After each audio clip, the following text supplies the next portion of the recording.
Good morning to all of you. आज की topic है यूरोप में राष्ट्रवाद का निर्माण। हम इतिहास का पहला लेसन पढ़ रहे हैं, यूरोप में राष्ट्रवाद का उदय। इसमें हम आप लोग को पहले ही बताए थे कि इस वीडियो को हम 7 लेक्चर में पढ़ेंगे, मतलब 7 पार्ट में डिवाइड किया गया है। तो इसके पहले हम 2 टॉपिक आप लोग को पढ़ा दिए हैं। पहला टॉपिक था परिचय और उसके बाद था फ्रांसीसी क्रांति, और ये थर्ड टॉपिक है यूरोप में राष्ट्रवाद का निर्माण। और हम आप लोग को एक होमवर्क भी दिए थे वर्ल्ड मैप बनाने के लिए, विश्व का नक्शा बनाने के लिए आपको होमवर्क दिए थे, जिससे आपको आसानी से पता चल जाएगा कि एशिया महाद्वीप कहाँ पर है, अफ्रीका महाद्वीप कहाँ है, यूरोप कहाँ है। इससे आपको आसानी से पता चल जाएगा। और बहुत सारे बच्चों ने होमवर्क करके व्हाट्सएप ग्रुप में भेजा भी था, सेंड भी किया था, और कुछ ने तो बहुत ही ज़्यादा अच्छा बनाया था। तो अब ये थर्ड टॉपिक है और इसमें हम लोग पढ़ेंगे यूरोप में राष्ट्रवाद का निर्माण। इस टॉपिक को इसमें कवर करेंगे, यूरोप में राष्ट्रवाद का निर्माण। 18वीं सदी के मध्य यूरोप के मानचित्र पर वे राष्ट्र राज्य उस तरह से नहीं थे जैसे कि आज के जर्मनी, इटली और स्विट्जरलैंड को जाना जाता है।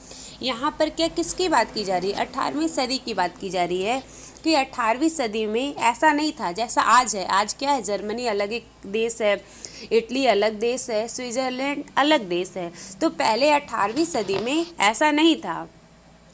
तो ये दिया है कि 18वीं सदी के मध्य में यूरोप के मानचित्र पर वे राष्ट्र राज्य उस तरह से नहीं थे जैसे कि आज के जर्मनी, इटली और स्विट्जरलैंड को जाना जाता है।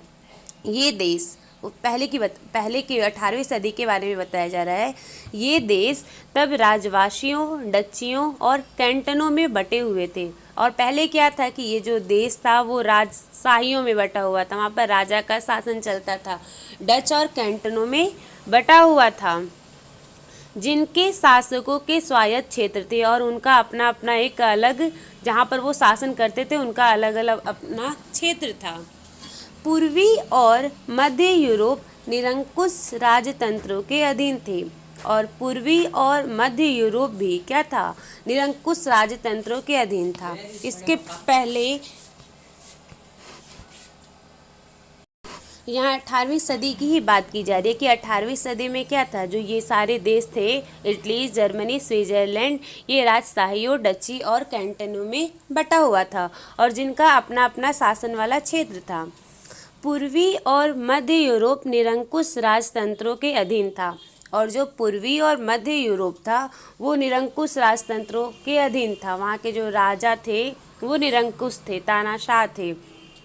इन क्षेत्रों में कई तरह के लोग रहते थे, और पूर्वी और मध्य यूरोप में कई तरह के लोग रहते थे जो अपने आप को एक सामूहिक पहचान या किसी समान संस्कृति का भागीदार नहीं मानते थे, और वे उनका एक अपना खुद का समान संस्कृति को का भागीदार वे नहीं मानते थे।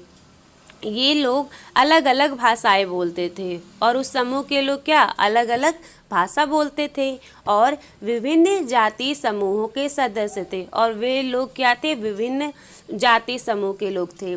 उदाहरण दिया हुआ है, ऑस्ट्रिया हंगरी पर शासन करने वाला हैब्सबर्ग साम्राज्य बहुत से पृथक पृथक क्षेत्रों और जनसमूहों के समायोजन से बना था। और एग्जाम्पल दिया हुआ है, ऑस्ट्रिया हंगरी पर शासन करने वाला। ऑस्ट्रिया और हंगरी क्या है? एक देश का नाम है, हंगरी भी क्या है? कंट्री का नाम है, ठीक है। तो ऑस्ट्रिया हंगरी पर शासन करने वाला एक साम्राज्य था, उस साम्राज्य का नाम था हैब्सबर्ग साम्राज्य।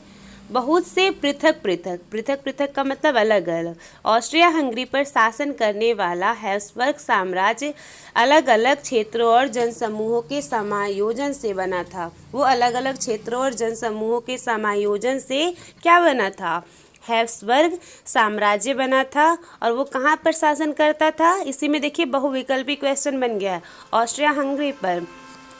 इसमें एल्प्स के टिरोल, ऑस्ट्रिया, सुडेटेनलैंड जैसे इलाकों के साथ साथ बोहेमिया भी शामिल था।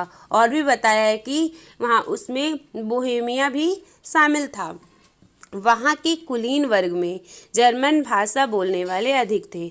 और वहाँ की बात की जा रही है कि कुलीन वर्ग में क्या थे, जर्मन भाषा। आप लोग को कुलीन वर्ग के बारे में पता होगा, ठीक है। पहला क्या था, पादरी वर्ग। आप लोग जब फ्रांसीसी क्रांति पढ़े थे, पादरी वर्ग। और जो द्वितीय वर्ग था वो क्या था, कुलीन वर्ग। तो ये बोला है कि वहाँ के कुलीन वर्ग में जर्मन भाषा बोलने वाले ज़्यादा थे, वहाँ जर्मन भाषा बोलने वाले अधिक थे। हैब्सबर्ग साम्राज्य में लॉम्बार्डी और वेनेसिया जैसे इटली भाषी प्रांत भी शामिल थे। और यहाँ पर फिर से हैब्सबर्ग साम्राज्य के बारे में बताया जा रहा है कि हैब्सबर्ग साम्राज्य में लॉम्बार्डी और वेनेसिया जैसे इटली भाषी प्रांत भी शामिल थे। वहाँ पर लॉम्बार्डी और वेनेसिया जैसे इटली भाषी वाले भी जो स्टेट थे वो भी शामिल थे। हंगरी भी देश का नाम है, इसके पहले भी आपको बताए हैं। हंगरी के आधे लोग मैग्यार भाषा बोलते थे। हंगरी जो देश का नाम है, वहाँ के जो लोग थे मैग्यार। अब क्वेश्चन आ सकता है कि मैग्यार क्या है, तो हंगरी के जो आधे लोग थे वो मैग्यार भाषा बोलते थे, जबकि शेष लोग दूसरी भाषा बोलते थे। कहाँ के, हंगरी के जो आधे लोग थे वो मैग्यार भाषा बोलते थे, और जो शेष लोग थे वो कोई और भी भाषा बोलते थे। गालिशिया में कुलीन वर्ग पॉलिश भाषा बोलते थे। गालिशिया की बात की जा रही है कि वहाँ के जो कुलीन वर्ग थे वो पॉलिश भाषा बोलते थे। हैब्सबर्ग साम्राज्य की सीमा रेखाओं के अंतर्गत बड़ी संख्या में कृषि करने वाले अधीनस्थ अवस्था में रहते थे। और यहाँ पर बताया है कि जो गालिसिया में जो थे कुलीन वर्ग वो पॉलिश भाषा बोलते थे।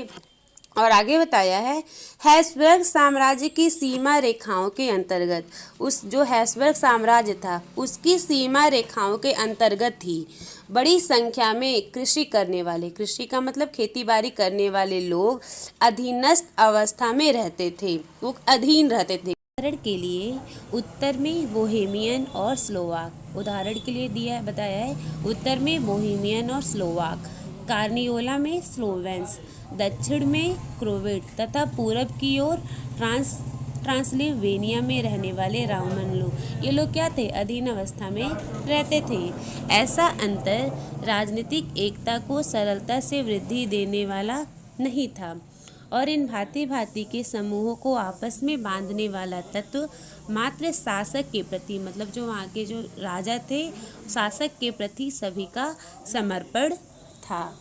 और अब हम नेक्स्ट लेक्चर में पढ़ेंगे।